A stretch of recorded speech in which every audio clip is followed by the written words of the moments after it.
Assalamualaikum warahmatullahi wabarakatuh. Nama saya Yusuf Chandra Dinata, NIM 20 13 30 98, Prodi D3 Akuntansi. Kenalkan, nama saya Amzul Saputra, NIM 2023 30 49, Prodi Manajemen Pajak. Perkenalkan, saya Elsa Fitri, NIM 2023 30 25, Prodi D3 Manajemen Pajak. Perkenalkan, saya Febriana Nanda Putri dengan NIM 2023 30 32 dari D3 Manajemen Pajak. Perkenalkan, nama saya Randy Ismailianto, NIM 2023 30 81 dari Program Studi Manajemen Pajak. Tantangan Pancasila sebagai ideologi negara.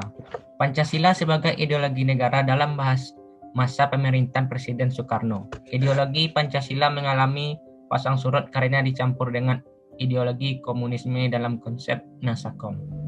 Pancasila sebagai ideologi dalam masa pemerintahan Presiden Soeharto. Ideologi Pancasila menjadi asas tunggal bagi semua organisasi politik dan organisasi masyarakat.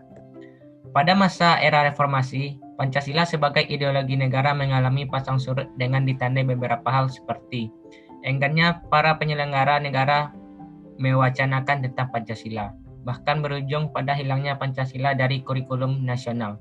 Meskipun pada akhirnya timbul kesadaran penyelenggara negara tentang pentingnya pendidikan Pancasila di perguruan tinggi. Di tengah perubahan zaman, persoalan yang perlu diwaspadai adalah ketika masyarakat, khususnya generasi muda, tidak lagi memandang Pancasila sebagai ideologi dan dasar negara. Dan pada era globalisasi, tantangan Pancasila sebagai ideologi negara adalah banyaknya ideologi alternatif melalui media informasi yang mudah dijangkau oleh seluruh anak bangsa, seperti radikalisme, ekstremisme, konsumerisme. Hal tersebut juga membuat masyarakat mengalami penurunan intensitas pembelajaran Pancasila dan juga kurangnya efektivitas serta daya tarik pembelajaran Pancasila. Kemudian tantangan selanjutnya adalah eksklusivisme sosial yang terkait derasnya arus globalisasi yang mengarah kepada menguatnya kecenderungan politisasi identitas, gejala polarisasi dan fragmentasi sosial yang berbasis sara. Bonus demografi yang akan segera dinikmati bangsa Indonesia juga menjadi tantangan tersendiri untuk menanamkan nilai-nilai Pancasila kepada generasi muda di tengah arus globalisasi. Di era globalisasi sekarang ini abad ke-21, kita hidup di zaman yang global atau globalisasi. Proses globalisasi yang menimbulkan tantangan dan ancaman bagi bangsa Indonesia dewasa ini adalah desakan konsumerisme yang melanda kehidupan bangsa bagaikan tsunami. Globalisasi membawa masyarakat dapat menyaksikan gedung-gedung menjulang dan hotel-hotel mewah. Globalisasi mendorong mereka untuk mengunjungi mal-mal yang penuh dengan barang-barang produk impor. Demikian juga dengan iklan-iklan televisi yang dibanjiri dengan produk-produk sehingga membawa pada sikap konsumerisme. Ancaman konsumerisme terletak dalam kenyataan bahwa kekuatan perusahaan ekonomi merupakan pemegang kekuatan global yang mampu menjadikan konsumerisme sebagai alat untuk mendatangkan keuntungan dengan mengeksploitasi kondisi bangsa-bangsa miskin yang bergantung kepada kekuatan ekonomi global tersebut. Dengan kata lain, konsumerisme menjadi alat untuk mempertahankan dominasi kekuatan ekonomi global terhadap bangsa-bangsa yang menderita. Oleh karena itu, agar masyarakat dapat hidup bebas sesuai dengan jati dirinya, sepatutnya bangsa Indonesia bangkit dari keterpurukan, yakni dengan menggalang kekuatan untuk mencegah konsumerisme dan ketergantungan tersebut dengan membuat bangsa berorientasi kepada kerja yang produktif. Ini berarti menumbuhkan etos kerja yang menjadi andalan masyarakat produktif. Melalui proses itu, bangsa Indonesia akan menghargai hasil karyanya sendiri dan mempunyai kepercayaan diri karena etos kerja adalah wujud yang mencerminkan perkembangan dan peningkatan harkat bangsa sebagai manusia. Tantangan Pancasila sebagai ideologi negara. Unsur-unsur yang mempengaruhi tantangan terhadap Pancasila sebagai ideologi negara meliputi faktor eksternal dan internal. Adapun faktor eksternal meliputi hal berikut.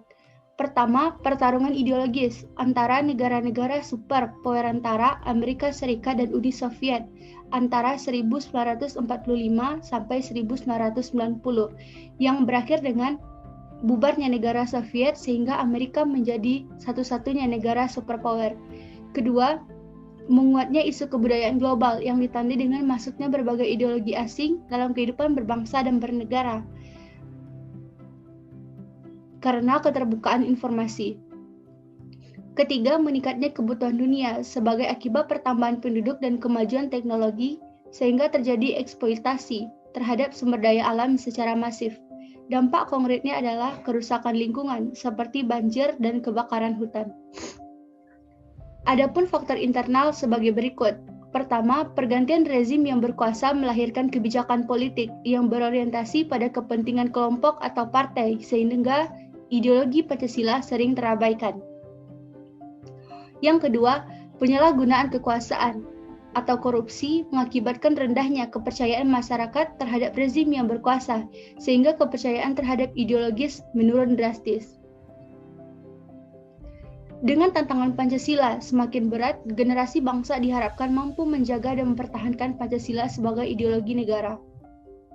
Generasi bangsa dapat mempertahankan ideologi Pancasila dengan cara konsisten, mengamalkan nilai-nilai Pancasila dalam kehidupan sehari-hari.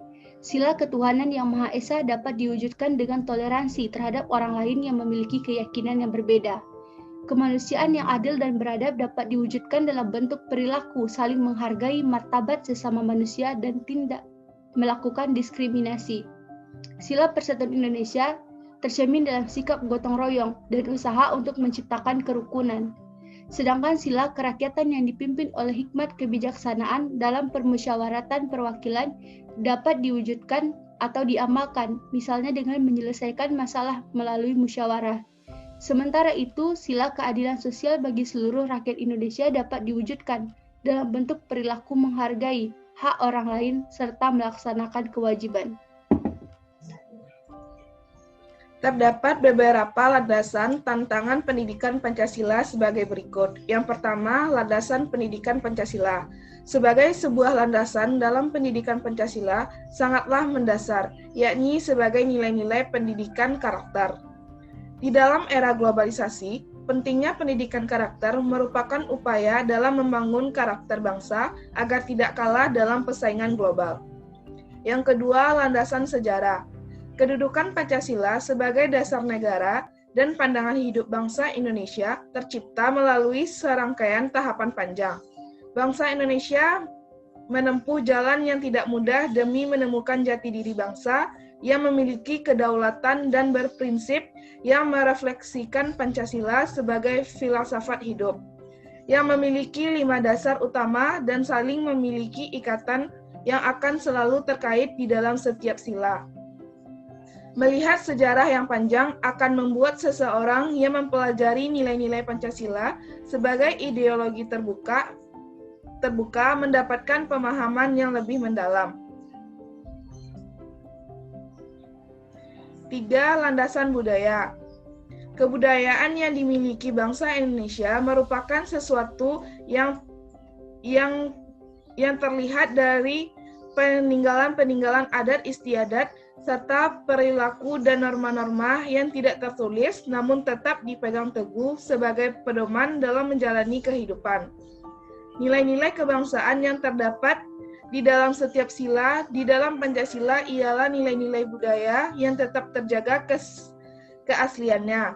Di masyarakat yang memiliki nilai filosofis yang amat mendalam dan merupakan milik masyarakat keseluruhan dan bukan milik golongan tertentu. 4. Landasan hukum. Landasan hukum pendidikan Pancasila ialah tumpuan utama sebagai dasar untuk mempelajari pencapaian Pancasila sesuai ketentuan hukum yang dibuat oleh pemerintah. Dalam hal ini ialah Kementerian Pendidikan. Dalam Undang-Undang Nomor 2 Tahun 1989 Pasal 39 yang menjelaskan tentang sistem pendidikan nasional. Di dalam undang-undang tersebut menyatakan bahwa setiap isi kurikulum dan setiap jenis, jalur, dan jenjang pendidikan wajib memuat pendidikan Pancasila, pendidikan agama, dan pendidikan kewarganegaraan. 5. Landasan filosofis. Pancasila sebagai ideologi nasional menjadi dasar negara serta pandangan hidup bangsa yang karenanya merupakan suatu kewajiban moral agar mewujudkan dalam berbagai segi kehidupan, baik dalam kehidupan bermasyarakat, berbangsa maupun bernegara. Hakikat ideologi Pancasila memiliki makna secara filosofis, yakni bangsa Indonesia ialah bangsa yang berlandaskan ketuhanan dan memiliki kemanusiaan yang bertumpu pada sebuah kenyataan bahwa manusia merupakan makhluk ciptaan Tuhan Yang Maha Esa dan setiap segi perwujudan penyelenggaraan negara setidaknya haruslah berdasar pada nilai-nilai yang tercantum di dalam Pancasila yang di dalamnya juga meliputi ketentuan peraturan perundang-undangan yang berlaku di Indonesia. Karenanya, dalam perwujudan penyelenggaraan pemerintahan Pancasila menjadi sumber dari nilai-nilai dalam pelaksanaan pembangunan, baik dalam secara nasional, politik, sosial, hukum, budaya, dan ekonomi, serta pertahanan keamanan. Kesimpulan. Dari pembahasan di atas dapat ditarik kesimpulan Pancasila sebagai ideologi negara artinya seluruh warga negara Indonesia menjadikan Pancasila sebagai dasar sistem kenegaraan.